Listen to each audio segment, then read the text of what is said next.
Përshëndetje të gjithëve, mirë se keni ardhur në këtë konferencë të radhës në prag të ndeshjes Llapi Drita, ndeshje kjo që do të zhvillohet nesër me fillim nga ora 2. I pranishëm si gjithmonë është trajneri jon Zakaria Ramadani, ku si fillim i kalojmë fjalën atij dhe më pastaj me pyetjet e gazetarëve. Trajner, fjala votimi. Faleminderit, mirë se keni ardhur nderuar gazetar.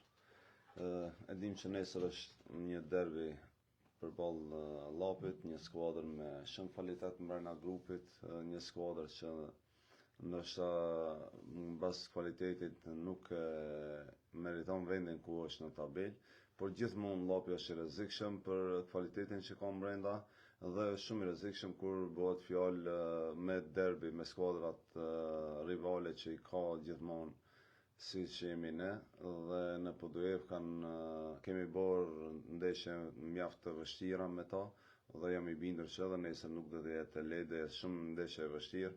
Mirë po, mbështetemi te kvaliteti jonë, mbështetemi te objektivi jonë. Ne dim se për çka luajmë, e dim se çfarë duhet bëjmë atje për të arritur objektivin tonë. Duhet shumë mund, shumë vrap, duhet dominuar në çdo aspekt ekipi kundërshtar, ekipi vendas për të arritur objektivin, se nëse ne nuk vrapojmë më shumë se Llapi, nuk luftojmë në luftën sportive më shumë se Llapi, normal që do të jetë shumë e vështirë për të marrë pikë, mirë po nëse arrim të dyfishojmë të jetë gjithçka në favorin tonë me vrap, me dëshirë për grindje, luftë sportive, posedimin, rastet, atëherë mund të shpresojmë edhe në objektivin tonë në 3 pikë. Ne nuk shkojmë atje për të mbajtur rezultat ose për të luajtur barazim, ne shkojmë për të shënuar gol dhe shpresojmë që në fund ai goli mund të jetë edhe goli fitores, sepse jo. Derbit mund vendosen me një moment, shpresoj që ai moment të jetë në favorin tonë, e dim në ndeshjen e parë në PDUEF ishte një moment, po ishte në favorin e Llapit në minutat shtesë dhe ishte humbja jonë e parë. Kështu që duhet jemi shumë të kujdesshëm që mos të lejojmë shumë hapësirë ekipit kundërshtar dhe çdo moment që na jepet neve duhet ta shfrytëzojmë për shkak që në këto ndeshje, në këto derbit nuk mund të krijosh shumë raste, do të jesh më konkret dhe ti realizosh rastin e parë që të jepet. Faleminderit. Trajner, nga kjo që tha, duket se nesër Drita do të luajë një lojë më të matër. Në çdo takim ne luajmë një lojë më të matër, se nuk është stinori vjeshtor ku edhe skuadra të tjera luajnë haptazi, por stinori pranveror është shumë e vështirë, nuk mund të krijosh shumë, secili ti djeg nërkam, si e thënë një fjalë popullore, dhe kështu që duhet të jemi shumë të matur dhe duke marrë parasysh normal edhe diferencën e pikëve që kemi me vendin e dytë, ne duhet të jemi skuadër me shumë volum loje në dëshirë dhe në vrap, mirë po të matur, mos rrezikojmë mbrapa pa nevojë dhe normal të vendosim çdo takim me një gol ose me një moment të marrim 3 pikë. Për momentin objektivi jon kryesor është fitoria dhe fitimi i pikëve dhe jo estetika ose një lojë e bukur, edhe pse jam shumë i kënaqur edhe me lojën që zhvillojmë deri më sot. Një pyetje nga media, komoditeti i Dritës në këtë sinor është i mjaftueshëm për të qenë kampion, mirë po a mjafton që të derbin të cilin pritet me Ballkon ose me ekipe tjera që keni, të shkoni pak më të relaksuar me një formacion pak më ndryshe, një lloj sprove për lojtarë të tjerë. Por nuk mund të themi të relaksuar, se ekipi nuk është i relaksuar, është një diferencë e pikëve që të jep qetësi, por komoditet dhe relaksim as pak, ne duhet të mbajmë ekipën në formë për shkak që edhe nëse ne edhe matematikisht arrim qëllimin për të dalë kampion, ne duhet ta mbajmë ekipën në formë, futbollistin në formë për garat evropiane që na pret në verë. Mirë po, ne gjithmonë jemi munduar që të japim hapësirë ose të kemi një rotacion ose 2 rotacione brenda formacionit për të mbajtur edhe ekipën futbollistët të tjerë që janë në bankinë të jenë të gatshëm. Mirë po, asnjëherë nuk mund të bëjmë po e thuajmë këtë shaka me formacionin, për shkak që duhet të respektohet puna, duhet vazhdojmë punën dhe futbolli është proces, nuk mund tani do zoti sa më herët ne të shpallim me kampion dhe formacionin bazën e ta lë monash, t'i japim mundësi të tjerëve dhe në fund për Evropë nuk janë të gatshëm as ato as ata. Kështu që ne duhet vazhdojmë me punë, me angazhim, sikur të jetë diferenca shumë e ngushtë deri në fund të kampionatit. A ka drita handicap në formacion? Handicap nuk mund ta quaj mungesa po. Kemi Blerim Krasniqin, Ilir Mustafën, Hasan Gondën, Meloz Zenunajn, mirë po handicap asësis, për shkak që janë marrë masa nga fillimi i kampionatit që mos jemi të handicapuar me mungesën e ndonjë futbollisti. Trajner prurjet e reja, a e kanë gjithë vetën deri më tani dhe a jeni të kënaqur me performancën e tyre dhe a janë prurjet qëllume për aq sa kanë treguar deri më sot? Deri më sot jam i kënaqur me angazhimin e tyre në stërvitje, në ato minuta që kemi angazhuar gjatë kampionatit.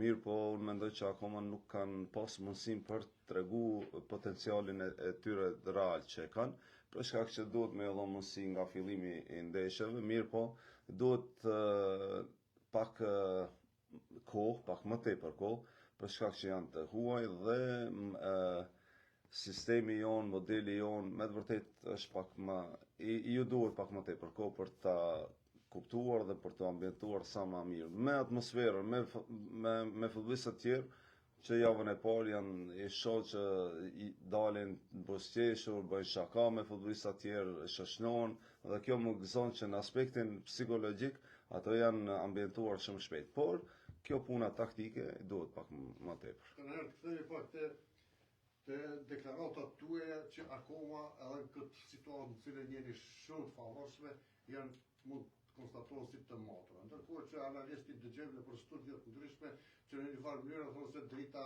vetë se është shpallë pothuajse mes rreshtash ta quajmë kampion, po ju akoma dëshironi të qëndroni në atë matorinë e zakonshme. A është vështirë me një këmbë që po qëndroni edhe drejt finisht të qëndroni kështu? Sepse ju do dukeni pak më optimist mbasi në këtë situatë që jeni. Nuk e di, jam ke pa ndonjëherë pesimist. Sa i përket synimeve, ambicieve për titull Nështë kampioni, akoma mendje- deklaroni që ne duhet jemi me këmbë tokë. Nështë egoist dhe arrogant së më sheh kur, mirë po pesimist edhe pesimist së më sheh, optimist dhe me këmbë tokë, modest, mundohem ta mbaj veten, bëj luftë me vetveten, mos më ik mendja se jemi 11 pikë larg edhe mendojmë se gjithçka ka mbaruar. Unë ju kam thonë edhe bashkë punëtorëve të mi edhe futbollistëve, në atë moment që më shihni që më shëritur mendja për këtë diferencë pikëve, më thonë o trajner, ulë pak se je shumë përpara. Kështu që unë gjithmonë i kritikoj edhe futbollistët që nuk duhet jemi të kënaqur me vetveten. Gjithmonë duhet kërkohet më tepër nga vetja. Kjo na jep një qetësi diferenca e pikëve. Nuk ka mbaruar asnjë sen. Ato në studio kanë plotësisht drejtën e vet na quajnë kampion ose të mendojnë që mbaroi gjithçka, por ne jo. Ne nuk mund bim në atë nivel që të mendojmë ka mbaruar gjithçka ku mund siç ato kanë bërë hapa fas, mund neve të na ndodhen dhe mund të shkurtohet diferenca, pastaj presioni të bjen në anën tonë. Derisa ne nuk e kemi presionin, kemi diferencën e duhur, ne duhet të mbajmë qetësinë, besim, punë, angazhim, besoni siç ka qenë 2 pikë diferencë, siç ka qenë 7 pikë, siç është 11 pikë, asesi nuk kemi toleruar uljen e intensitetit së stërvitje. Në përndeshje nuk do të them asnjë fjalë. A keni krijuar ndonjë taktikë të veçantë për ndeshjen e nesërme? Do të mund presim sërish një dritë ofanzive apo Dritë ofanzive e krijon edhe një lojë defanzive? Jo, mbrojtja më e mirë është sulmi. Domethënë dritë ofanzive patjetër që po se nuk kanë futbollistë që dinë të kthehen mbrapa dhe të rinë mbrapa. Kur ka ndodhur që kemi ndëjtur mbrapa në disa momente jemi ndëshkuar.